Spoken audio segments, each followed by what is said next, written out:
ಓಹ್ ಬಂದ್ರಾ guys, ಈಗ ಈ ಕಾಲದಲ್ಲಿ ಒಬ್ಬ ಮನುಷ್ಯ ಆವ್ರೇಜ್ ಆಗಿ ಎಷ್ಟು ವರ್ಷ ಅಂತ ಬದುಕ್ತಾನೆ?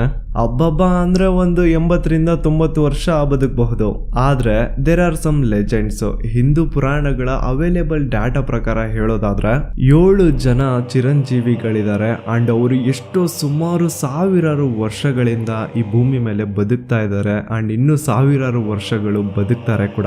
ಅಂಡ್ ಅವರಿಗೆ ಸಾವು ಅನ್ನೋದು ಇಲ್ವೇ ಇಲ್ಲ. ಸೊ ಆ 7 ಜನ ಚಿರಂಜೀವಿಗಳು ಯಾರು ಅಂತಂದ್ರೆ, ಮೊದಲನೇದಾಗಿ ಆಂಜನೇಯ, 2ನೇದು ಅಶ್ವತ್ಥಾಮ, 3ನೇದು ಪರಶುರಾಮ, 4ನೇದು ಮಹಾರಾಜ ಬಲಿ, 5ನೇದು ವಿಭೀಷಣ, 6ನೇದು ಕೃಪಾಚಾರ್ಯ ಅಂಡ್ 7ನೇದು ವ್ಯಾಸ ಮಹರ್ಷಿ.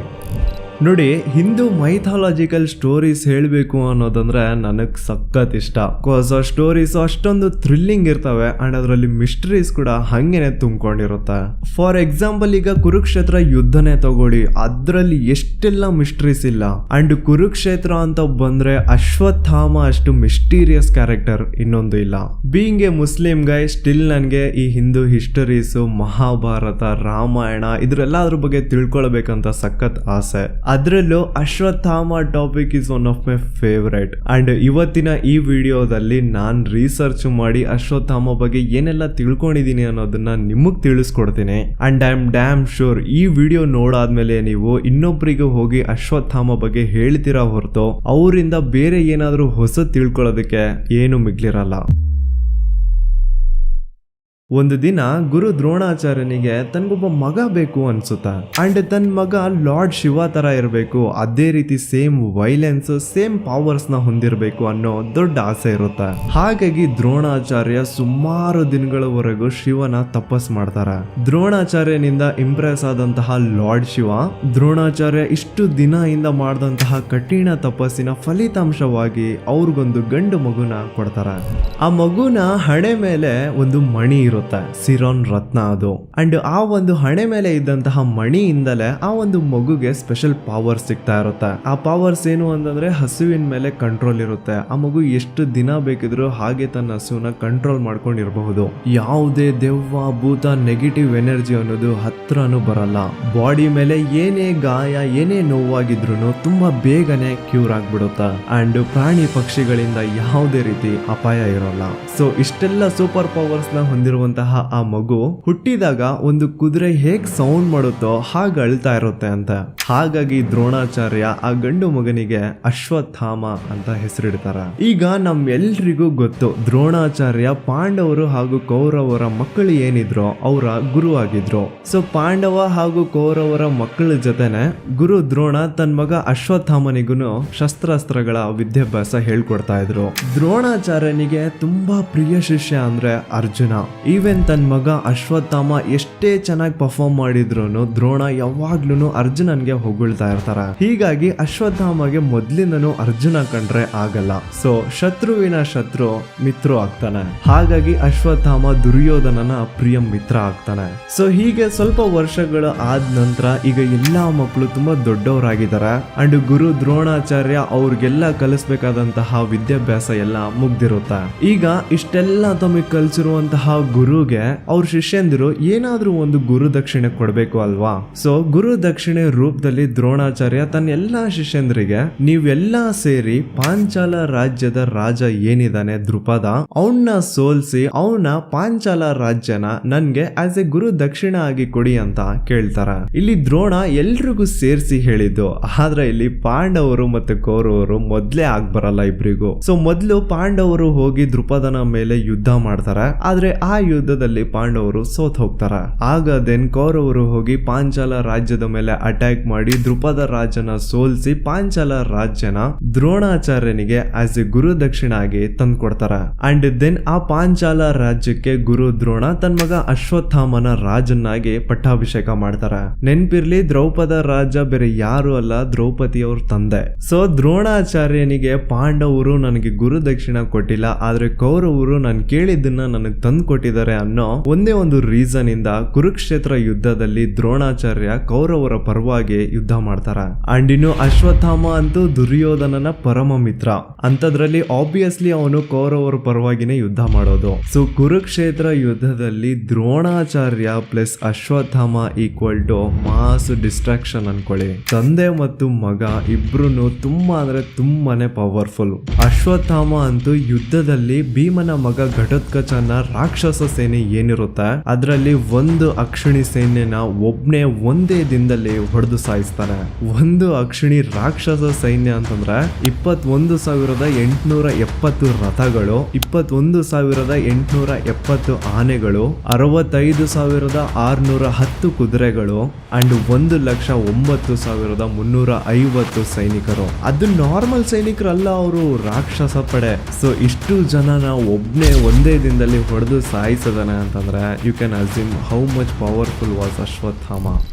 ಈ ರಾಕ್ಷಸ ಪಡೆ ಏನಿರುತ್ತೋ ಅದ್ರ ಅಗೇನ್ಸ್ಟ್ ಅಶ್ವತ್ಥಾಮ ನಾರಾಯಣಾಸ್ತ್ರನ ಯೂಸ್ ಮಾಡಿರ್ತಾನೆ. ನಾರಾಯಣಾಸ್ತ್ರನ ಯೂಸ್ ಮಾಡೋದು ಕೆಲವೊಬ್ರಿಗೆ ಮಾತ್ರ ಗೊತ್ತಿರುತ್ತೆ, ಅದರಲ್ಲಿ ಅಶ್ವತ್ಥಾಮ ಒಬ್ನು. ಸೊ ಆ ನಾರಾಯಣಾಸ್ತ್ರ ಹೇಗೆ ವರ್ಕ್ ಆಗುತ್ತೆ ಅಂತಂದ್ರೆ ಇಫ್ ಇನ್ ಕೇಸ್ ಈ ಕಡೆಯಿಂದ ಅಶ್ವತ್ಥಾಮ ನಾರಾಯಣಾಸ್ತ್ರನ ಪ್ರಯೋಗ ಮಾಡಿದಾನೆ ಅಂದ್ರೆ ಅದ್ರ ಅಗೇನ್ಸ್ಟ್ ಯಾರೆಲ್ಲ ಆಪೋಸಿಟ್ ಅಲ್ಲಿ ಇದಾರೋ ಅವರು ಏನೇ ವೆಪನ್ ನ ಯೂಸ್ ಮಾಡ್ಲಿ ಅದು ಆ ನಾರಾಯಣಾಸ್ತ್ರ ಜೊತೆ ಮಿಂಗಲ್ ಆಗ್ಬಿಡ್ತಾ ಇತ್ತು ಅಂಡ್ ಆ ನಾರಾಯಣಾಸ್ತ್ರ ಇನ್ನೂ ಪವರ್ಫುಲ್ ಆಗೋದು. ಸೊ ಎನಿಮಿ ಪ್ರಾಸ್ಪೆಕ್ಟಿವ್ ಇಂದ ಹೇಳ್ಬೇಕು ಅಂತಂದ್ರೆ ಅವ್ರು ಬಿಟ್ಟಂತಹ ಬಾಣ ಅವ್ರಿಗೆ ಬಂದ್ ತಗ್ಲೋದು, ಬಟ್ ಇನ್ನೂ ಒಂದ್ ಸ್ವಲ್ಪ ಪವರ್ಫುಲ್ ಆಗಿ. ಅಂಡ್ ಈ ಕಡೆ ದ್ರೋಣಾಚಾರ್ಯ ಕೂಡ ಸೇನಾಪತಿ ಆಗಿ ಕೌರವರ ಸೇನೆನ ಒಳ್ಳೆ ಗೈಡ್ ಮಾಡ್ತಾ ಇರ್ತಾರೆ. ಈಗ ತನ್ನ ಶಿಷ್ಯಂದ್ರಿಗೆ ಯುದ್ಧ ನೀತಿನ ಹೇಳ್ಕೊಟ್ಟಿದ್ದೆ ಅವರು, ಅಂತವ್ರೆ ಸೇನಾಪತಿ ಆಗಿದ್ದಾರೆ ಅಂತಂದ್ರೆ ಅವ್ರ ಹತ್ರ ಯುದ್ಧದ ಎಷ್ಟೆಲ್ಲ ಟ್ಯಾಕ್ಟಿಕ್ಸ್ ಇರಲ್ಲ.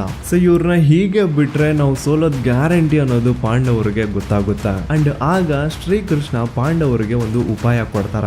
ಯುದ್ಧದಲ್ಲಿ ಕೌರವರ ಸೇನೆಯಲ್ಲಿ ಅಶ್ವತ್ಥಾಮ ಅನ್ನೋ ಹೆಸರಿರೋ ಒಂದು ಆನೆ ಇರುತ್ತೆ ಅಂಡ್ ಆ ಒಂದು ಆನೆನ ಭೀಮ ಹೊಡೆದು ಸಾಯಿಸ್ತಾನೆ. ಸೊ ಅಶ್ವತ್ಥಾಮ ಸತ್ತೋಗ್ಬಿಟ್ಟ ಅನ್ನೋ ರೂಮರ್ ಪಾಂಡವರು ಎಲ್ಲಾ ಕಡೆ ಹರಡಿಸ್ಬಿಡ್ತಾರೆ. ಇಲ್ಲಿ ನಿಜವಾಗ್ಲೂ ಸತ್ತೋಗಿರೋದು ಒಂದು ಆನೆ ಮಾತ್ರ, ಆದ್ರೆ ನೇಮ್ ಸೇಮ್ ಇರೋದ್ರಿಂದ ಎಲ್ರು ಅಶ್ವತ್ಥಾಮ ಸತ್ತೋಗ್ಬಿಟ್ಟ ಅನ್ಕೊಳ್ತಾರೆ. ಈವನ್ ದ್ರೋಣಾಚಾರ್ಯ ಕೂಡ ತನ್ನ ಮಗ ಸತ್ತೋದ ಅನ್ನೋ ಸುದ್ದಿ ಕೇಳಿ ಯುದ್ಧದ ಮಧ್ಯದಲ್ಲಿ ಯುದ್ಧ ಮಾಡ್ತಾ ಇರ್ಬೇಕಾದ್ರೆ ಸಡನ್ಲಿ ಶಾಕ್ ಒಳಗೆ ಹೋಗ್ಬಿಟ್ಟು ತನ್ನ ಕೈಯಲ್ಲಿದ್ದಂತಹ ವೆಪನ್ಸ್ ಕೆಳಗಡೆ ಡ್ರಾಪ್ ಆಗ್ಬಿಡುತ್ತೆ. ಸೊ ಪಾಂಡವರಿಗೆ ಇದೇ ಸಿಕ್ಕಿದ್ದು ಒಂದೇ ಒಂದು ಚಾನ್ಸ್ ಅಂತ on 15th day of war ಪಾಂಡವರು ಅದರಲ್ಲೂ ದೃಷ್ಟಿದ್ಯುಮ್ನ ದ್ರೋಣನ ಸಾಯಿಸ್ತಾನೆ. ದೃಷ್ಟಿದ್ಯುಮ್ನೇ ಯಾಕೆ ಅಂತಂದ್ರೆ ದ್ರೌಪದ ಅವ್ರ ತಂದೆ ಆಗಿರ್ತಾನೆ ಅಂಡ್ ದ್ರೌಪದನ ದ್ರೋಣ ಸಾಯಿಸಿರ್ತಾನೆ, ಸೇಡಿಗೆ ಸೇಡು. ಸೊ ಸಂಜೆ ಆದ್ಮೇಲೆ ಯಥಾ ಪ್ರಕಾರ ಯುದ್ಧ ಎಲ್ಲ ನಿಲ್ಸಿರ್ತಾರೆ.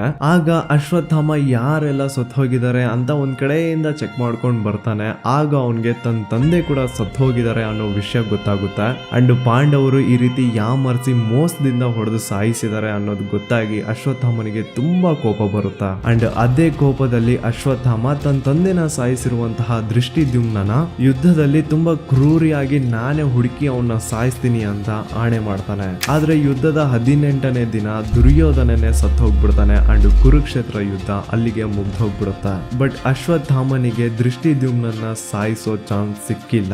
ಸೊ ಒಂದು ಕಡೆ ಆ ಸೇಡು ಮನ್ಸಲ್ಲಿ ಹಾಗೆ ಇರುತ್ತೆ, ಆದ್ರೆ ತನ್ನ ಪ್ರಿಯ ಮಿತ್ರ ದುರ್ಯೋಧನ ಸತ್ತು ಹೋಗಿರೋದನ್ನ ಕೇಳಿ ಅಶ್ವತ್ಥಾಮ ದುರ್ಯೋಧನ ಎಲ್ಲಿ ಅವನ್ ಡೆಡ್ ಬಾಡಿ ಎಲ್ಲಿದೆ ಅಂತ ಹುಡ್ಕೊಂಡ್ ಬರ್ತಾನೆ. ನೋಡ್ತಾನೆ ಎಲ್ಲಾ ಕಡೆ ಡೆಡ್ ಬಾಡೀಸ್ ಬಿದ್ದಿರ್ತವೆ, ರಕ್ತದ ನದಿಗಳೇ ಹರಿತಾ ಇರ್ತವೆ. ಸೊ ಹಾಗೆ ಹುಡ್ಕೊಂಡ್ ಬರ್ತಾನೆ. ಎಲ್ಲೋ ಒಂದ್ ಕಡೆ ದೂರದಲ್ಲಿ ದುರ್ಯೋಧನನ ಬಾಡಿ ಬಿದ್ದಿರುತ್ತೆ. ಹೋಗ್ತಾನೆ ತನ್ನ ಗೆಳೆಯನ ಮಡಿಲ್ ಮೇಲೆ ಮಲಗಿಸ್ಕೊಂಡು ಅಲ್ಲಿ ನೋಡಿದ್ರೆ ದುರ್ಯೋಧನನ ಬಾಡಿ ಎಲ್ಲ ರಕ್ತ ಆಗೋಗ್ಬಿಟ್ಟಿರುತ್ತೆ. ದುರ್ಯೋಧನ ಸತ್ತೋಗಿರಲ್ಲ, ಸ್ಟಿಲ್ ಅವನ್ ದೇಹದಲ್ಲಿ ಒಂದ್ ಸ್ವಲ್ಪ ಜೀವ ಮಿಗ್ಲಿರುತ್ತೆ.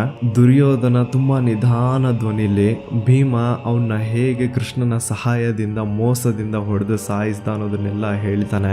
ಆಗ ಅಶ್ವತ್ಥಾಮ ಅದನ್ನೆಲ್ಲ ಕೇಳಿ, ಗೆಳೆಯ ನಾನ್ ನಿನಗ್ ಮಾತು ಕೊಡ್ತಾ ಇದ್ದೀನಿ, ಪಾಂಡವರಲ್ಲಿ ಯಾರನ್ನು ನಾನು ಉಳಿಸಲ್ಲ, ಅವರು ಇಡೀ ವಂಶನೇ ನಾನು ಸರ್ವನಾಶ ಮಾಡ್ತೀನಿ ಅಂತ ದುರ್ಯೋಧನನಿಗೆ ಅಶ್ವತ್ಥಾಮ ಮಾತು ಕೊಡ್ತಾನೆ. ಅಂಡ್ ಅಶ್ವತ್ಥಾಮ ಹತ್ರ ಆ ಮಾತನ್ನ ಇಸ್ಕೊಂಡು ದುರ್ಯೋಧನ ಸತ್ತು ಹೋಗೋದು. ದೆನ್ ಅಶ್ವತ್ಥಾಮ ರಾತ್ರಿ ವೇಳೆ ಪಾಂಡವರು ವಿಶ್ರಾಮ ಮಾಡುತ್ತಿದ್ದಂತಹ ಜಾಗಕ್ಕೆ ಹೋಗಿ ಅಲ್ಲಿ ದೃಷ್ಟದ್ಯುಮ್ನ ಹುಡುಕಿ ಸಾಯಿಸ್ತಾನೆ ಮೊದ್ಲು.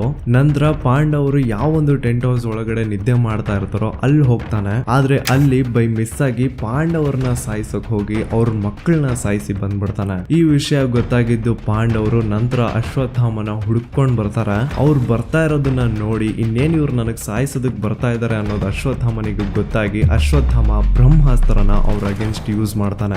ಅರ್ಜುನ ತನ್ನ ಕಡೆಗೆ ಬ್ರಹ್ಮಾಸ್ತ್ರ ಬರ್ತಾ ಇರೋದನ್ನ ನೋಡಿ ಅವನು ಕೂಡ ಕೃಷ್ಣನ ಆಜ್ಞೆ ಪ್ರಕಾರ ಬ್ರಹ್ಮಾಸ್ತ್ರನ ಅದ್ರ ಅಗೇನ್ಸ್ಟ್ ಯೂಸ್ ಮಾಡ್ತಾನೆ. ಸೊ ಈ ಕಡೆಯಿಂದನೂ ಬ್ರಹ್ಮಾಸ್ತ್ರ ಬರ್ತಾ ಇದೆ, ಈ ಕಡೆಯಿಂದನೂ ಬ್ರಹ್ಮಾಸ್ತ್ರ ಬರ್ತಾ ಇದೆ. ಎರಡೂ ಏನಾದ್ರೂ ಕೊಲ್ಯಾಪ್ಸ್ ಆಯ್ತು ಅಂತಂದ್ರೆ ಇಡೀ ಬ್ರಹ್ಮಾಂಡನೇ ಸರ್ವನಾಶ ಆಗ್ಬಿಡುತ್ತಾ. ಹಾಗಾಗಿ ಮಧ್ಯದಲ್ಲಿ ವ್ಯಾಸ ಋಷಿ ಮುನಿಗಳು ಬಂದು ಆ ಎರಡೂ ಬ್ರಹ್ಮಾಸ್ತ್ರನ ಕೊಲ್ಯಾಪ್ಸ್ ಆಗದೆ ರೀತಿ ಹೋಲ್ಡ್ ಮಾಡಿ ಅಶ್ವತ್ಥಾಮ ಅಂಡ್ ಅರ್ಜುನ ಇಬ್ರಿಗೂ ತನ್ನ ಬ್ರಹ್ಮಾಸ್ತ್ರನ ವಾಪಸ್ ತಗೊಳ್ಳೋದಕ್ಕೆ ಆಜ್ಞೆ ಮಾಡ್ತಾರೆ. ಸೊ ಆ ಋಷಿ ಮುನಿಗಳ ಆಜ್ಞೆ ಪ್ರಕಾರ ಅರ್ಜುನ ತನ್ನ ಬ್ರಹ್ಮಾಸ್ತ್ರನ ಹಿಂದೆ ಕೇಳ್ಕೊಳ್ತಾನೆ. ಆದ್ರೆ ಅಶ್ವತ್ಥಾಮನಿಗೆ ಆ ಬ್ರಹ್ಮಾಸ್ತ್ರನ ಯೂಸ್ ಮಾಡೋದ್ ಗೊತ್ತಿರುತ್ತೆ, ಅದನ್ನ ಹಿಂದಕ್ಕೆ ಹೇಗ್ ಪಡ್ಕೊಳ್ಳೋದು ಅನ್ನೋದು ಗೊತ್ತಿರಲ್ಲ. ಅವಾಗ ಅಶ್ವತ್ಥಾಮ ಒಂದ್ ಸ್ವಲ್ಪ ಬುದ್ಧಿವಂತಿಕೆನ ಯೂಸ್ ಮಾಡಿ ಆ ಬ್ರಹ್ಮಾಸ್ತ್ರ ಹೋಗ್ತಿದ್ದಂತಹ ದಾರಿ ಏನಿರುತ್ತೆ ಅದರ ಡೈರೆಕ್ಷನ್ ನ ಬದಲಾಯಿಸಿ ಅಭಿಮನ್ಯುನ ಹೆಂಡತಿ ಉತ್ತರ ಹೊಟ್ಟೆಯಲ್ಲಿ ಪಾಂಡವರ ಕೊನೆ ಅಂಶು ಮಿಗ್ಲಿರುತ್ತೆ. ಆ ಉತ್ತರ ಗರ್ಭಿಣಿಯಾಗಿರ್ತಾಳೆ. ಇಲ್ಲಿ ಪಾಂಡವರ ಎಲ್ಲಾ ಮಕ್ಕಳು ಸತ್ತು ಹೋದ್ರು, ಈಗ ಉತ್ತರ ಹೊಟ್ಟೆಯಲ್ಲಿರುವಂತಹ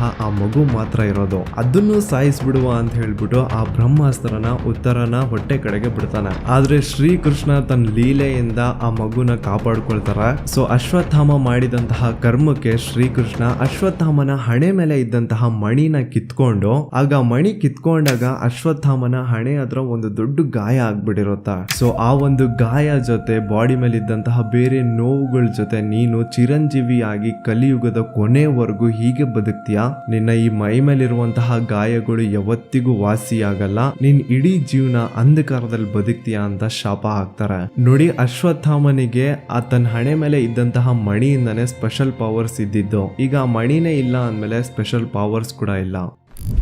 ಇಲ್ಲಿ ಒಂದು ಆರ್ಗ್ಯುಮೆಂಟ್ ನ ಕ್ರಿಯೇಟ್ ಮಾಡೋ ಪಾಯಿಂಟ್ ಏನು ಅಂತಂದ್ರೆ, ಕೆಲವೊಬ್ರು ಹೇಳ್ತಾರೆ ಅಶ್ವತ್ಥಾಮ ಇಸ್ ಬಾರ್ನ್ ವಿತ್ ಇಮ್ಮೋರ್ಟಾಲಿಟಿ, ಅಂದ್ರೆ ಅಶ್ವತ್ಥಾಮ ಹುಟ್ಟಿನಿಂದಲೇ ಚಿರಂಜೀವಿಯಾಗಿ ಹುಟ್ಟಿದ್ದು ಅಂತ ಹೇಳ್ತಾರೆ. ಆದ್ರೆ ಇನ್ನೂ ಕೆಲವೊಬ್ರು Ashwatthama was cursed by immortality by Krishna ಅಂತ ಹೇಳ್ತಾರೆ. ಅಂದ್ರೆ ಶ್ರೀಕೃಷ್ಣ ಅಶ್ವತ್ಥಾಮನ ಮೇಲೆ ನೀನು ಚಿರಂಜೀವಿಯಾಗಿ ಅಂಧಕಾರದಲ್ಲಿ ಕಲಿಯುಗದ ಕೊನೆವರೆಗೂ ಬದುಕ್ತೀಯ ಅಂತ ಶಾಪ ಹಾಕ್ತಾರೆ ಅಂತ ಹೇಳ್ತಾರೆ. ಇಲ್ಲಿ ನನ್ಗೊಂದು ಡೌಟ್ ಏನು ಅಂತಂದ್ರೆ, ಇಫ್ ಇನ್ ಕೇಸ್ ಅಶ್ವತ್ಥಾಮ ಚಿರಂಜೀವಿಯಾಗಿ ಹುಟ್ಟಿದ್ರು, ಈಸ್ ಬಾರ್ನ್ ವಿತ್ ಇಮ್ಮೋರ್ಟಾಲಿಟಿ ಅನ್ನೋದಾದ್ರೆ, ಯುದ್ಧದಲ್ಲಿ ಪಾಂಡವರು ಏನ್ ಸುಳ್ಳು ಸುದ್ದಿನ ಹರಡಿಸಿರ್ತಾರೆ ಎಲ್ಲಾ ಕಡೆ ಅಶ್ವತ್ಥಾಮ ಸತ್ ಹೋದ ಅನ್ನೋದನ್ನ ದ್ರೋಣಾಚಾರ್ಯ ಯಾಕೆ ನಂಬ್ತಾರೆ? ಸೊ ಅಶ್ವತ್ಥಾಮ ಹುಟ್ಟಿದಾಗ್ಲಿಂದಾನೇ ಚಿರಂಜೀವಿ, ಅವನ್ಗೆ ಸಾವು ಅನ್ನೋದೇ ಇಲ್ಲ ಅಂದ್ಮೇಲೆ ದ್ರೋಣಾಚಾರ್ಯ ಯುದ್ಧದಲ್ಲಿ ಆ ಸುಳ್ಳು ಸುದ್ದಿನ ಯಾಕೆ ನಂಬ್ತಾರೆ? ತನ್ನ ಮಗನ್ಗೆ ಸಾವೇ ಇಲ್ಲ ಅಂದ್ಮೇಲೆ ಅವನು ಹೇಗ್ ಸಾಯ್ತಾನೆ?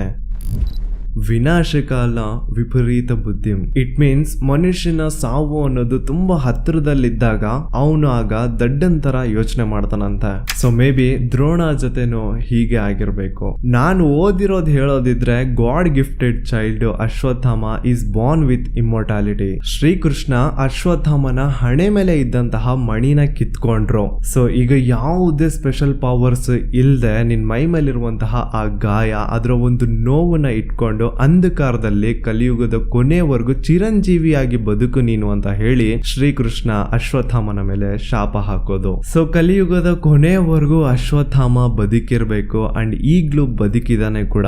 ಅಂಡ್ ಕೆಲವು ಜನ ಅವನ್ನ ನೋಡಿರುವಂತಹ ಪ್ರೂಫ್ ಸಹ ಇದೆ.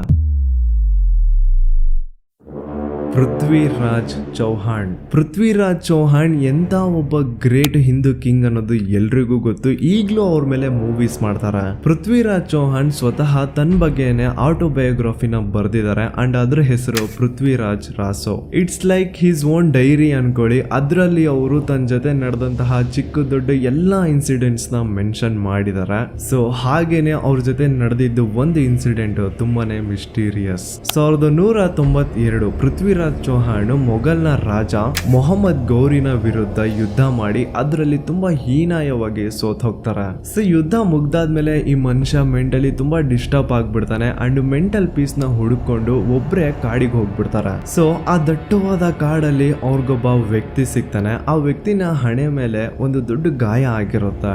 Being a very good doctor, Prithviraj Chauhan ಆ ವ್ಯಕ್ತಿಗೆ ಅವನ ಹಣೆ ಮೇಲೆ ಆದಂತಹ ಗಾಯನ ವಾಸಿ ಮಾಡೋದಕ್ಕೆ ಸಹಾಯ ಮಾಡ್ತೀನಿ ಅಂತ ಹೇಳಿದಾಗ ಆ ವ್ಯಕ್ತಿ ಅದಕ್ಕೆ ಒಪ್ಕೊಳ್ತಾನೆ. ಆದ್ರೆ ವಾರಗಳು ಕಳೆದ್ ಬಿಡುತ್ತೆ. ಪೃಥ್ವಿರಾಜ್ ಏನೆಲ್ಲ ಮೆಡಿಸಿನ್ಸ್ ನ ತಯಾರು ಮಾಡಿ ಏನೆಲ್ಲ ಲೇಪ್ ಹಚ್ಚಿ ಎಷ್ಟೆಲ್ಲ ಟ್ರೈ ಮಾಡಿದ್ರು ಆ ಗಾಯ ಒಣಗುತ್ತಾನೆ ಇರಲ್ಲ. ಸ್ಟಿಲ್ ಅದು ನಿನ್ನೆ ಮೊನ್ನೆ ಆಗಿರೋ ಗಾಯ ಅನ್ನೋ ತರ ಹಸಿನೇ ಇರುತ್ತೆ. ಅಂಡ್ ಆ ಗಾಯ ನೋಡಕ್ ಹೇಗಿರುತ್ತೆ ಅಂತಂದ್ರೆ ಅಲ್ಲಿಂದ ಏನೋ ಒಂದ್ ಪಾರ್ಟ್ ನ ಕಿತ್ಬಿಟ್ಟಿದ್ದಾರೆ ಅನ್ನೋ ರೀತಿ ಕಾಣಿಸ್ತಾ ಇರುತ್ತೆ ಅಂತ. ಸೊ ಎಷ್ಟೇ ಟ್ರೀಟ್ಮೆಂಟ್ ಕೊಟ್ರು ಆ ಗಾಯ ವಾಸಿ ಆಗದೆ ಇರೋದನ್ನ ನೋಡಿ ಔಟ್ ಆಫ್ ಕ್ಯೂರಿಯಾಸಿಟಿ ಹಾಗೆ ನಗ್ತಾ ನಗ್ತಾ ಪೃಥ್ವಿರಾಜ್ ಆ ವ್ಯಕ್ತಿಗೆ ನೀನ್ ಏನಾದ್ರೂ ಅಶ್ವತ್ಥಾಮನ ಅಂತ ಕೇಳ್ತಾರೆ. ಆಗ ಆ ವ್ಯಕ್ತಿ ತುಂಬಾ ಡೀಪ್ ವಾಯ್ಸ್ ಅಲ್ಲಿ ಹೌದು ನಾನು ಅಶ್ವತ್ಥಾಮನೆ ಅಂತ ಹೇಳಿ ಡಿಸಪಿಯರ್ ಆಗ್ಬಿಡ್ತಾನೆ. ಸೊ ಈ ಒಂದು ಕತೆ ನಾನು ಏನ್ ಸುಮ್ನೆ ಗಾಳಿಲಿ ಮಾತಾಡ್ತಾ ಇಲ್ಲ, ಇದು ಆಕ್ಚುಲಿ ಪೃಥ್ವಿರಾಜ್ ಚೌಹಾಣ್ ತನ್ನ ಸ್ವಂತ ಬರೆದಿರುವಂತಹ ಆಟೋಬಯೋಗ್ರಫಿ ಪೃಥ್ವಿರಾಜ್ ರಾಸೋದ್ರಲ್ಲಿ ಮೆನ್ಷನ್ಡ್ ಇದೆ. And I don't think so Prithviraj ಅಂತ ಗ್ರೇಟೆಸ್ಟ್ ಹಿಂದೂ ಕಿಂಗು ಅಂತವ್ರಿಗೆ ತನ್ನ ಆಡೋ ಮಾತು ತಾನು ಕೊಟ್ಟಂತಹ ಮಾತೆ ತುಂಬಾ ಇಂಪಾರ್ಟೆಂಟ್. ಸೊ ಅವರು ತನ್ನ ಆಟೋಬಯೋಗ್ರಫಿಲಿ ಸುಮ್ನೆ ಯಾವುದೋ ಉಡಾಫೆಲಿ ಸ್ಟೋರಿ ಬರೆಯಲ್ಲ, ಅವ್ರ ಜೊತೆ ಆಗಿರುತ್ತೆ. ಸೊ ಅದನ್ನೇ ಅವರು ಬರೆದಿರ್ತಾರೆ. ಸುಳ್ಳಂತೂ ಆ ಮನುಷ್ಯ ಬರೆಯೋದಕ್ಕೆ ಚಾನ್ಸೇ ಇಲ್ಲ. 15ನೇ ಶತಮಾನದಲ್ಲಿ ಕವಿ ಕುಮಾರವ್ಯಾಸ ಮಹಾಭಾರತದ ಕಥೆನ ಕನ್ನಡದಲ್ಲಿ ವರ್ಣಿಸಿ ಬರೀತಾರೆ. ಕರ್ನಾಟ ಭಾರತ ಕಥಾ ಮಂಜರಿ ಅಂತ. ಆದ್ರೆ ಕುಮಾರವ್ಯಾಸ ಬರೆದಿರುವಂತಹ ಮಹಾಭಾರತ ಭೀಮ ಹಾಗೂ ದುರ್ಯೋಧನನ ಮಧ್ಯ ಅದೇನ್ ಮಾಸ್ ಫೈಟ್ ಇರುತ್ತೆ, ಅದೇನ್ ಗದ ಯುದ್ಧ ಇರುತ್ತೆ. ಸೊ ಆ ಒಂದು ಫೈಟ್ ಆಗಿ ಅದರಲ್ಲಿ ದುರ್ಯೋಧನ ಸತ್ ಹೋಗ್ತಾನೆ ಅಲ್ವಾ, ಅಲ್ಲಿವರೆಗೆ ಮಾತ್ರ ಇರೋದು. ಅದ್ರ ಮುಂದೆ ಕಥೆಯಲ್ಲಿ ಏನಾಯ್ತು ಅನ್ನೋದು ಕುಮಾರವ್ಯಾಸ ಬರೆದಿರುವಂತಹ ಕರ್ನಾಟ ಭಾರತ ಕಥಾ ಮಂಜರಿಯಲ್ಲಿ ಮೆನ್ಷನ್ಡ್ ಇಲ್ಲ. ಆದ್ರೆ ಆಕ್ಚುಯಲ್ ಮಹಾಭಾರತದ ಸ್ಟೋರಿ ಇನ್ನು ಮುಂದೆ ಕೂಡ ಇದೆ. ಆದ್ರೆ ಇಲ್ಲಿ ಕುಮಾರವ್ಯಾಸ ನೋಡಿದ್ರೆ ಇಲ್ಲಿಗೆ ಅದನ್ನ ನಿಲ್ಸಿರೋದು. ಸೊ ಇದರಿಂದೇನೋ ಒಂದು ಮಿಸ್ಟ್ರಿ ಇದೆ. ಕವಿ ಕುಮಾರವ್ಯಾಸನಿಗೆ ಮಹಾಭಾರತದ ಕಥೆನ ಕನ್ನಡದಲ್ಲಿ ಬರಿಬೇಕು ಅನ್ನೋ ತುಂಬಾ ದೊಡ್ಡ ಆಸೆ ಇರುತ್ತೆ. ಆದ್ರೆ ಆ ಮಹಾಭಾರತದ ಕತೆ ಹೇಗ್ ನಡೀತೋ ಹಾಗೆ ಬರಿಬೇಕು.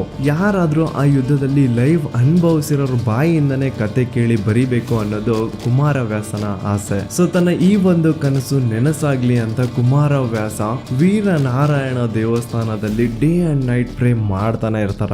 ಸೊ ಕುಮಾರವ್ಯಾಸನ ಆ ಒಂದು ಭಕ್ತಿನ ಮೆಚ್ಚಿ ಆ ಸರ್ವಶಕ್ತಿ ಒಂದು ದಿನ ಕುಮಾರವ್ಯಾಸನ ಕನ್ಸಲ್ಲಿ ಬಂದು ಮುಂದೆ ಬರೋ ದ್ವಾದಶಿ ಹಬ್ಬದ ದಿನ ಒಬ್ಬ ಬ್ರಾಹ್ಮಣ ದೇವಸ್ಥಾನಕ್ಕೆ ಬರ್ತಾನೆ. ಅಂಡ್ ಅವನು ಎಲ್ರಿಗಿಂತ ಬೇಗ ಊಟ ಮುಗಿಸಿ ಅಲ್ಲಿಂದ ಎದ್ದು ಹೋಗ್ತಾನೆ. ಅಂಡ್ ಆ ಬ್ರಾಹ್ಮಣ ವ್ಯಕ್ತಿ ಬೇರೆ ಯಾರು ಅಲ್ಲ, ಅಶ್ವತ್ಥಾಮನೆ. ಸೊ ಅವನ್ನ ಹೋಗಿ ಕಾಲಿಡ್ದು ಕೇಳ್ಕೊ, ಅಶ್ವತ್ಥಾಮ ನಿನ್ಗೆ ಆ ಯುದ್ಧ ನಡಿದಂತೆ ನುಡಿತಾನೆ ಅಂತ ಹೇಳಿ ಆ ಸರ್ವಶಕ್ತಿ ಡಿಸಪಿಯರ್ ಆಗ್ಬಿಡುತ್ತಾ. ಸೊ ಸಮ್ ಡೇಸ್ ಆದ್ಮೇಲೆ ದ್ವಾದಶಿ ಹಬ್ಬ ಬರುತ್ತೆ. ಅಂಡ್ ವೀರನಾರಾಯಣ ಸ್ವಾಮಿ ದೇವಸ್ಥಾನದಲ್ಲಿ ಎಲ್ರು ಊಟಕ್ಕೆ ಕುತ್ಕೊಂಡಿರ್ತಾರೆ. ಆದ್ರೆ ಕುಮಾರವ್ಯಾಸ ಗೇಟ್ ಹತ್ರ ಹೋಗಿ ಕಾಯ್ತಾ ಇರ್ತಾರೆ. ಆಗ ಒಬ್ಬ ಬ್ರಾಹ್ಮಣ ನಡ್ಕೊಂಡ್ ಬರ್ತಾ ಇರ್ತಾನೆ. ಅಂಡ್ ಅವ್ನ ಮುಖ ಸಹ ನೋಡ್ದೆ ಕುಮಾರವ್ಯಾಸ ಡೈರೆಕ್ಟ್ ಕಾಲಿಗೆ ಬಿದ್ದು, ನನಗ್ ನೀವು ಅಶ್ವತ್ಥಾಮ ಅನ್ನೋದು ಗೊತ್ತು, ಆ ಸರ್ವಶಕ್ತಿನೇ ನನ್ ಕನ್ಸಲ್ಲಿ ಬಂದು ನಿಮ್ ಬಗ್ಗೆ ಹೇಳಿದೆ. ನನ್ಗೆ ಮಹಾಭಾರತದ ಕಥೆಯನ್ನ ಕನ್ನಡದಲ್ಲಿ ಬರೆಯುವ ಆಸೆ ಇದೆ. ಅಂಡ್ ಆ ಕುರುಕ್ಷೇತ್ರ ಯುದ್ಧನ ನೀವು ಕಣ್ಣಾರೆ ನೋಡಿದಿರಾ. ಸೊ ದಯಮಾಡಿ ನನ್ಗ ಆ ಮಹಾಭಾರತದ ಕಥೆನ ನರೇಟ್ ಮಾಡಿ ನಾನು ಅದನ್ನ ಬರೀತೀನಿ ಅಂತ ಹೇಳಿ ಕೇಳ್ಕೊತಾರ. ಆಗ ಅಶ್ವತ್ಥಾಮ ಮಹಾಭಾರತದ ಕಥೆನ ನಡಿದಂತೆ ನುಡಿಯೋದಕ್ಕೆ ರೆಡಿ ಆಗ್ತಾನೆ. ಆದ್ರೆ with 2 condition. One is daily ನೀನು ನನ್ನ ಹತ್ರ ಬಂದು ಕಥೆನ ಕೇಳ್ಬೇಕಾದ್ರೆ ಒಂದು ಪಂಚೆ ಕಟ್ಕೊಂಡು ಸ್ನಾನ ಮಾಡಿ ಬರ್ಬೇಕು. ಆ ಪಂಚೆಲಿ ನೀರಿರೋವರೆಗೂ ನಾನು ಕಥೆನ ಹೇಳ್ತೀನಿ. ಆ ಪಂಚೆ ಒಣಗಿದ ನಂತರ ನನ್ ಕಥೆನ ಹೇಳೋದನ್ನ ನಿಲ್ಲಿಸ್ತೀನಿ ಅಂತ ಕಂಡೀಷನ್ ಹಾಕ್ತಾನೆ. ಸೆಕೆಂಡ್ ಒನ್ ಈಸ್ ನಾನ್ ನಿನ್ಗೆ ಮಹಾಭಾರತದ ಕಥೆನ ಹೇಳ್ತೀನಿ, ಆದ್ರೆ ಈ ಒಂದು ಕಥೆನ ಬರೆಯೋದಕ್ಕೆ ನಾನ್ ನಿನಗ್ ಸಹಾಯ ಮಾಡ್ತಿದ್ದೀನಿ ಅನ್ನೋ ವಿಷಯ ನೀನ್ ಬರೆಯೋದು ಕಂಪ್ಲೀಟ್ ಆಗೋವರೆಗೂ ಯಾರಿಗೂ ಹೇಳ್ಕೋಬಾರ್ದು. ಇದು ನಿನ್ನ ಮಧ್ಯ ಸೀಕ್ರೆಟ್ ಆಗಿ ಉಳಿದಿರ್ಬೇಕು ಅಂತ 2 ಕಂಡೀಷನ್ಸ್ ಹಾಕ್ತಾನೆ. ಆಗ ಕುಮಾರವ್ಯಾಸ ಅಶ್ವತ್ಥಾಮನ ಕಂಡೀಷನ್ಸ್ ನ ಒಪ್ಕೊಂಡು ನೆಕ್ಸ್ಟ್ ಡೇ ಇಂದ ಕರ್ನಾಟ ಭಾರತ ಕಥಾ ಮಂಜರಿನ ಬರೆಯೋದಕ್ಕೆ ಪ್ರಾರಂಭ ಮಾಡ್ತಾರೆ. ಸೊ ಅಶ್ವತ್ಥಾಮ ಮಹಾಭಾರತ ಯುದ್ಧದ ಯುದ್ಧದಲ್ಲಿ ಏನೆಲ್ಲ ಆಯ್ತು ಎಲ್ಲದನ್ನು ಹೇಳ್ಕೊಂಡು ಬರ್ತಾ ಇರ್ತಾನೆ. ಅಂಡ್ ಕುಮಾರವ್ಯಾಸ ಬರಿತಾನೆ ಹೋಗ್ತಾರೆ. ಸೊ ಎಲ್ಲಾ ಹೇಳಿ ಕೊನೆಯಲ್ಲಿ ದುರ್ಯೋಧನನ ಭೀಮ ಕೃಷ್ಣನ ಸಹಾಯದಿಂದ ಹೇಗ್ ಮೋಸದಿಂದ ಸಾಯಿಸ್ದ ಅನ್ನೋದನ್ನ ಹೇಳ್ತಾ ಇರ್ಬೇಕಾದ್ರೆ ಅಶ್ವತ್ಥಾಮ ತುಂಬಾ ಇಮೋಷನಲ್ ಆಗಿ ಅಳ್ತಾನೆ. ತನ್ನ ಗೆಳೆಯನ ನೆನ್ಸ್ಕೊಂಡು ಅಶ್ವತ್ಥಾಮ ಕಣ್ಣೀರ್ ಹಾಕ್ತಾ ಇರ್ಬೇಕಾದ್ರೆ ಕುಮಾರವ್ಯಾಸ ಅಶ್ವತ್ಥಾಮನ ಸಮಾಧಾನ ಮಾಡಿಸಿ ಇನ್ನು ಮಿಗ್ಲಿರೋ ಕತೆ ನಾಳೆ ಬರೆದ್ರೆ ಆಯ್ತು ಅಂತ ಮನೆಗ್ ವಾಪಸ್ ಬರ್ತಾರೆ. ಆದ್ರೆ ಮನೆಗ್ ಬಂದಾದ್ಮೇಲೆ ಕುಮಾರವ್ಯಾಸ ಅವರಲ್ಲಿ ಏನೋ ಒಂಥರ ಫುಲ್ ಎಕ್ಸೈಟ್ಮೆಂಟ್ ಇರುತ್ತೆ. ಲೈಕ್ ಅವ್ರು ಇಷ್ಟು ದಿನ ಇಂದ ಏನ್ ಕನ್ಸ್ಕೊಂಡಿದ್ರು ಮಹಾಭಾರತನ ಕನ್ನಡದಲ್ಲಿ ಬರೀಬೇಕು ಅನ್ನೋದು ಏನ್ ಅವ್ರ ಆಸೆ ಇತ್ತೋ ಅದು ಇನ್ನೇನ್ 2-3 ದಿನದಲ್ಲಿ ಕಂಪ್ಲೀಟ್ ಆಗ್ಬಿಡುತ್ತೆ. ಸೊ ಆ ಒಂದು ಎಕ್ಸೈಟ್ಮೆಂಟ್ ಅಲ್ಲಿ ಕುಮಾರವ್ಯಾಸ ತನ್ನ ಹೆಂಡತಿಗೆ ಅಶ್ವತ್ಥಾಮ ಯಾವ ಒಂದು ಸೀಕ್ರೆಟ್ ನ ಯಾರಿಗೂ ಹೇಳ್ಬೇಡ ಅಂತ ಹೇಳಿದ್ರು ಅದನ್ನ ರಿವೀಲ್ ಮಾಡ್ಬಿಡ್ತಾನೆ. ಆದ್ರಿಂದ ನೆಕ್ಸ್ಟ್ ಡೇ ಅಶ್ವತ್ಥಾಮ ಅವ್ರಿಗೆ ಸಿಗಲ್ಲ. ಅಂಡ್ ಕುಮಾರವ್ಯಾಸನ ಕರ್ನಾಟಕ ಭಾರತ ಕಥಾ ಮಂಜರಿ ದುರ್ಯೋಧನ ಹಾಗೂ ಭೀಮನ ಮಾಸ್ ಫೈಟ್ ನಂತರ ಅಲ್ಲಿಗೆ ಮುಗಿದ್ಬಿಡುತ್ತೆ. ನೋಡಿ, ಈ ಒಂದು ಮಿಸ್ಟ್ರಿ ಮೇ ಬಿ ನಿಜ ಇರಬಹುದು. ಬಿಕಾಸ್ ನೀವು ಕುಮಾರವ್ಯಾಸ ಬರೆದಿರುವಂತಹ ಕರ್ನಾಟಕ ಭಾರತ ಕಥಾ ಮಂಜರಿನ ಓದಿದಿರಾ ಅವ್ರ ಅದ್ರ ಬಗ್ಗೆ ತಿಳ್ಕೊಂಡಿದ್ದೀರಾ ಅನ್ನೋದಿದ್ರೆ ಅದು ಕಂಪ್ಲೀಟ್ಲಿ ಕೌರವರ ಪರವಾಗಿದೆ. ಲೈಕ್ ಯಾರೋ ಕೌರವರ ಪರವಾಗಿ ಸ್ಟೋರಿನ ನರೇಟ್ ಮಾಡಿದ್ದಾರೆ ಅನ್ನೋ ರೀತಿ ಫೀಲ್ ಆಗುತ್ತಾ. ಸೊ ಅಶ್ವತ್ಥಾಮ ಕೂಡ ಕೌರವರ ಸೇನೆಯಲ್ಲಿ ಇದ್ದವನು. ಹಾಗಾಗಿ ಡೆಫಿನೆಟ್ಲಿ ಇಲ್ಲಿ ಒಂದಕ್ಕೊಂದು ಲಿಂಕ್ ಇದೆ. ವಾಸುದೇವಾನಂದ ಸರಸ್ವತಿ ಅವರು ದತ್ತಾತ್ರೇಯನ ದೊಡ್ಡ ಭಕ್ತರು. ಅಂಡ್ ಇವರು ಕೂಡ ಅಶ್ವತ್ಥಾಮನ ನೋಡಿರುವಂತಹ ಘಟನೆ ಇದೆ. ಸ್ವಾಮಿಯವರು ಕತ್ತರ್ಕೇಡ ಅನ್ನೋ ಒಂದು ಪುಟ್ಟ ಗ್ರಾಮ ಮಧ್ಯಪ್ರದೇಶದಲ್ಲಿದೆ. ಅಲ್ಲಿ 6-7 ತಿಂಗಳವರೆಗೂ ಇರ್ತಾರೆ. ನಂತರ ಅಲ್ಲಿಂದ ಬೇರೆ ಕಡೆಗೆ ಹೋಗುವ ಅಂತ 1912 22ನೇ ಚತುರ್ಮಾಸದ ದಿನ ಸ್ಲುಪನೇಶ್ವರ್ ಕಾಡಿನ ಒಳಗಡೆಯಿಂದ ತನ್ನ ಡೆಸ್ಟಿನಿ ಕಡೆಗೆ ಹೋಗ್ತಾ ಇರ್ತಾರೆ. ಆದ್ರೆ ಆ ದಟ್ಟವಾದ ಕಾಡಲ್ಲಿ ಅವರಿಗೆ ದಾರಿ ಮರ್ತೋಗಿ ಆ ಕಾಡಲ್ಲಿ ಕಳ್ದ್ ಹೋಗ್ಬಿಡ್ತಾರೆ. ಆಗ ಅವ್ರ ಹತ್ರ ಒಬ್ಬ ವ್ಯಕ್ತಿ ಬಂದು, ಬನ್ನಿ ಸ್ವಾಮಿ ನಿಮಗ್ ನಾನು ಸರಿಯಾದ ದಾರಿ ತೋರಿಸ್ತೀನಿ ಅಂತ ಹೇಳಿ ಹೆಲ್ಪ್ ಆಫರ್ ಮಾಡ್ತಾನೆ. ಸ್ವಾಮಿ ಕೂಡ ಸರಿ ಅಂತ ಒಪ್ಕೊಂಡು ಆ ಪರ್ಸನ್ ನ ಹಿಂದೆ ನಡ್ಕೊಂಡು ಹೋಗ್ತಾರೆ. ಸೊ ಆ ವ್ಯಕ್ತಿನ ಹಿಂದೆ ನಡ್ಕೊಂಡು ಹೋಗ್ತಾ ಇರ್ಬೇಕಾದ್ರೆ ಸ್ವಾಮಿ ಆ ವ್ಯಕ್ತಿನ ತುಂಬಾ ತೀಕ್ಷ್ಣವಾಗಿ ಗಮನಿಸ್ತಾರೆ. ಆ ವ್ಯಕ್ತಿನ ನಡವಳಿಕೆ, ಅವನ್ ಮೈ ಕಟ್ಟು ತುಂಬಾ ಡಿಫ್ರೆಂಟ್ ಆಗಿರುತ್ತೆ. ಸೊ ಇನ್ನೇನು ಕಾಡಿಂದ ಹೊರಗ್ ಬಂದು ದೂರದಲ್ಲಿ ಒಂದು ಊರ್ ಕಾಣಿಸ್ತಾ ಇರುತ್ತೆ. ಆ ವ್ಯಕ್ತಿ ಅಲ್ಲಿಗೆ ನಿಂತು, ಸ್ವಾಮಿ ಇದೇ ದಾರಿಲಿ ಮುಂದೆ ನೀವೊಬ್ರೇ ಹೋಗಿ, ನಾನು ಅಲ್ಲಿವರೆಗೂ ಬರೋಕಾಗಲ್ಲ ಅಂತ ಹೇಳ್ತಾನೆ. ಆಗ ವಾಸುದೇವಾನಂದ ಸರಸ್ವತಿ ಅವರು ಆ ವ್ಯಕ್ತಿಗೆ, ನಾನ್ ನಿನ್ನ ನಡಿಗೆ, ನಿನ್ನ ಮೈಕಟ್ಟು, ನಿನ್ನ ಸ್ವಭಾವ ಎಲ್ಲದನ್ನು ತುಂಬಾ ತೀಕ್ಷ್ಣವಾಗಿ ಗಮನಿಸಿದ್ದೀನಿ. ಯಾವುದು ಸಾಮಾನ್ಯ ಮನುಷ್ಯನ ತರ ಕಾಣಿಸ್ಲಿಲ್ಲ, ನಿಜ ಹೇಳು ನೀನ್ ಯಾರು ಅಂತ ಕೇಳ್ತಾರೆ. ಆಗ ಆ ವ್ಯಕ್ತಿ, ಹೌದು ಸ್ವಾಮಿ ನಾನು ಸಾಮಾನ್ಯ ವ್ಯಕ್ತಿ ತರ ಇಲ್ಲ, ನಾನು ಈ ಯುಗದವನೇ ಅಲ್ಲ, ನಾನು ದ್ವಾಪರ ಯುಗದ ಅಶ್ವತ್ಥಾಮ ಅಂತಾನೆ. ಸೊ ಈ ಒಂದು ಘಟನೆನ ವಾಸುದೇವಾನಂದ ಸರಸ್ವತಿ ಅವರು ತಮ್ಮ ಆಟೋಬಯೋಗ್ರಫಿಲಿ ಮೆನ್ಷನ್ ಮಾಡಿದ್ದಾರೆ. ವಾಸುದೇವಾನಂದ ಸರಸ್ವತಿ ನಂತರ ಇನ್ನು ತುಂಬಾ ಜನ ಅಶ್ವತ್ಥಾಮನ ನೋಡಿದೀನಿ ಅಂತ ಕತೆಗಳು ಹೇಳ್ತಾರೆ. ಆದ್ರೆ ಅವು ಯಾವ ನಂಬೋ ತರ ಇಲ್ಲ. ಈವನ್ ದ ಪೈಲಟ್ ಬಾಬಾ ಅವರು ತನ್ನ ಬುಕ್ ಹಿಮಾಲಯ ಕೆಹರಾಹೆ ಅನ್ನೋದ್ರಲ್ಲಿ ತಾವು ಅಶ್ವತ್ಥಾಮನ ಜೊತೆ ಮಾತಾಡಿದೀನಿ ಅನ್ನೋದನ್ನ ಹೇಳ್ತಾರೆ. ಬಟ್ ನನ್ಗದು ಒಂದು ಬುಕ್ ಬೆಸ್ಟ್ ಸೆಲ್ಲರ್ ಆಗೋದಕ್ಕೆ ಯೂಸ್ ಮಾಡಿರೋ ಟ್ರಿಕ್ ಅನ್ಸುತ್ತೆ. ಅಶ್ವತ್ಥಾಮ ಕಲಿಯುಗದ ಕೊನೆಯವರೆಗೂ ಇದ್ದು ಕಲ್ಕಿ ಜೊತೆ ಸೇರಿ ಶತ್ರು ಸಂಹಾರ ಮಾಡಿ ನಂತರ ಅಶ್ವತ್ಥಾಮನ ದೇಹಕ್ಕೆ ಮುಕ್ತಿ ಸಿಗುತ್ತೆ ಅನ್ನೋದು ಶಾಸನ. ಓಕೆ ಗೈಸ್, ಸೊ ಇದಿತ್ತು ಅಶ್ವತ್ಥಾಮನ ಬಗ್ಗೆ ವಿಡಿಯೋ. ನನಗೆ ಅಶ್ವತ್ಥಾಮ ಬಗ್ಗೆ ಎಷ್ಟೆಲ್ಲ ಗೊತ್ತೋ ಅದೆಲ್ಲದನ್ನು ತಿಳಿಸಿದ್ದೀನಿ. ಇನ್ ಕೇಸ್ ನನ್ನಿಂದ ಏನಾದರೂ ತಪ್ಪಾಗಿದ್ರೆ, ನಾನೇನಾದರೂ ರಾಂಗ್ ಇನ್ಫಾರ್ಮೇಶನ್ ಕೊಟ್ಟಿದ್ರೆ ಕ್ಷಮೆ ಇರಲಿ. ಈಗ ನಿಮ್ಗೊಂದು ಪ್ರಶ್ನೆ. ಕುರುಕ್ಷೇತ್ರ ಯುದ್ಧದಲ್ಲಿ ಆಂಜನೇಯ ಕೂಡ ಪಾಲ್ಗೊಂಡಿದ್ರು, ಅದನ್ನು ಪಾಂಡವರ ಪರವಾಗಿ. ಸೊ ನಿಮಗ್ ಗೊತ್ತಿದ್ರೆ ಆಂಜನೇಯ ಇಡೀ ಕುರುಕ್ಷೇತ್ರ ಯುದ್ಧದಲ್ಲಿ ಎಲ್ಲಿದ್ರು ಅನ್ನೋದು ಆನ್ಸರ್ ನಿಮಗ್ ಗೊತ್ತಿದ್ರೆ ಕೆಳಗಡೆ ಕಮೆಂಟ್ ಸೆಕ್ಷನ್ ಓಪನ್ ಇದೆ, ಹೋಗಿ ಕಮೆಂಟ್ ಮಾಡಿ. ಹಾಗೇನೆ ನಮ್ಮ ಚಾನಲ್ಗೆ ಏನಾದರೂ ಹೊಸಬ್ರಾಗಿದ್ದೀರಾ ಅಂತಂದ್ರೆ ಪ್ಲೀಸ್ ಸಬ್ಸ್ಕ್ರೈಬ್ ಮಾಡ್ಕೊಳ್ಳಿ. ಅಂಡ್ ಇನ್ನೊಂದು ವಿಷಯ, ಇಷ್ಟು ದಿನ ಇಂದ ನನ್ನ ಇನ್ಸ್ಟಾಗ್ರಾಮ್ ಅಕೌಂಟ್ ನಾನು ಡಿಆಕ್ಟಿವೇಟ್ ಮಾಡಿದ್ದೆ, ಬಟ್ ಈಗ ಅಗೇನ್ ಆಕ್ಟಿವೇಟ್ ಮಾಡಿದೀನಿ. ನನ್ನ ಐಡಿ ಇಲ್ಲಿ ಸ್ಕ್ರೀನ್ ಮೇಲೆ ಕಾಣಿಸ್ತಾ ಇರುತ್ತೆ. ಸೊ ಪ್ಲೀಸ್ ಹೋಗಿ ಫಾಲೋ ಮಾಡ್ಕೊಳ್ಳಿ. ಅಂಡ್ ಹಾಗೇನೆ ಡಿಸ್ಕ್ರಿಪ್ಷನ್ ಬಾಕ್ಸ್ ಅಲ್ಲಿ ನಮ್ಮ ಟೆಲಿಗ್ರಾಮ್ ಗ್ರೂಪ್ ಕಲ್ಟ್ ಗ್ಯಾಂಗ್ ನ ಲಿಂಕ್ ಸಹ ಕೊಟ್ಟಿದ್ದೀನಿ. ಹೋಗಿ ಆ ಒಂದು ಗ್ರೂಪ್ ನ ಕೂಡ ಜಾಯಿನ್ ಮಾಡ್ಕೊಳ್ಳಿ. ಅಲ್ಲಿ ಗ್ರೂಪ್ ಡಿಸ್ಕಷನ್ಸ್, ಹಾರರ್ ವಿಡಿಯೋಸ್ ಪ್ರತಿಯೊಂದು ಶೇರ್ ಆಗ್ತಾ ಇರುತ್ತೆ. ಅಂಡ್ ಇನ್ಸ್ಟಾಗ್ರಾಮ್ ಅಲ್ಲಿ ಫಾಲೋ ಮಾಡೋದನ್ನ ಮರಿಬೇಡಿ ಅಂತ ಹೇಳ್ತಾ ನಾನು ಸಿಗ್ತೀನಿ ನೆಕ್ಸ್ಟ್ ವಿಡಿಯೋದಲ್ಲಿ. Samir MD signing off.